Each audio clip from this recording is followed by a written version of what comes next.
Öncə şəkli yenidən çəkək.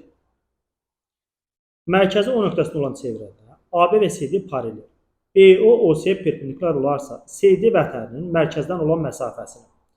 CD-nin mərkəzdən olan məsafəsi nədir? Buna da bir yazıram H1 nöqtəsi. Yəni OH1 məsafəsi AB vətəninin yarısına bərabər olduğunu gəlin isbat edək. Deməli, AB və CD bir-birinə paraleldir. Mən üçüncü bir düz xətt çəkəcəm. O nöqtəsindən keçsin və həmən düz xəttlərə paralel olsun. Qeyd edirəm. O zaman bu bucaqla bu bucaq daxili çarpaz bucaqlardır və bir-birinə bərabərdir. Eyni zamanda bu bucaqlar da daxili çarpaz bucaqlardır və bir-birinə bərabərdir. Yəni beta yazsam beta. BOC 90 dərəcə olduğundan alfa plus beta bərabər 90 dərəcə olmalıdır. Düz bucaqlı üstündəki bucaqların cəmi 90 dərəcədir. Bu bucaq beta olduğundan bu bucaq olacaq alfa. O nöqtəsinin AB-yə qədər məsafə çəkək. Bu da olsun H2 nöqtəsi. Deməli, BH2 o da düz bucaqlı üst bucaqdır. B bucağı alfa olduğundan deməli H2 o B bucağı olmalıdır beta. Çünki alfa plus beta 90 dərəcədir.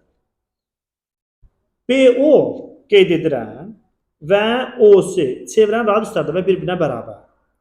Bir üst bucağın bir tərəfi, ona bitişik iki bucaq. Uyğun olaraq digər üst bucağın bir tərəfi, ona bitişik iki bucağına bərabərsə, bu üst bucaqlar konkretdir.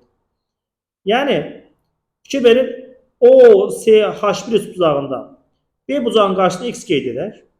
O zaman H2O B üst bucağında B bucağın qarşısı olmalıdır əslində x. Digər tərəfdən A ilə O nöqtəsini birləşdirə bilərik. O zaman AO da çevrənin radiusu olduğundan AO məsafəsi ilə BO-ya bərabərdir. Yəni biz almış olduq AOB bərabər yan üst bucaq. Bərabər yan üst bucaqda təpədən çəkilmiş, yəni OH2 hündürlüyü, həm də median. Median olduğundan o zaman AH2 məsafəsi də x-ə bərabər olacaq. Və biz beləliklə ispat etdik ki, OH1 məsafəsi bərabərdir AB-nin yarısı. Çünki AB həqiqətən də 2x-dir, yarısı olacaq o zaman x. Teorem isbat olundu. Yeri gəlmişkən bu dediklərim hər biri sözlə imtahanda yazılmalı.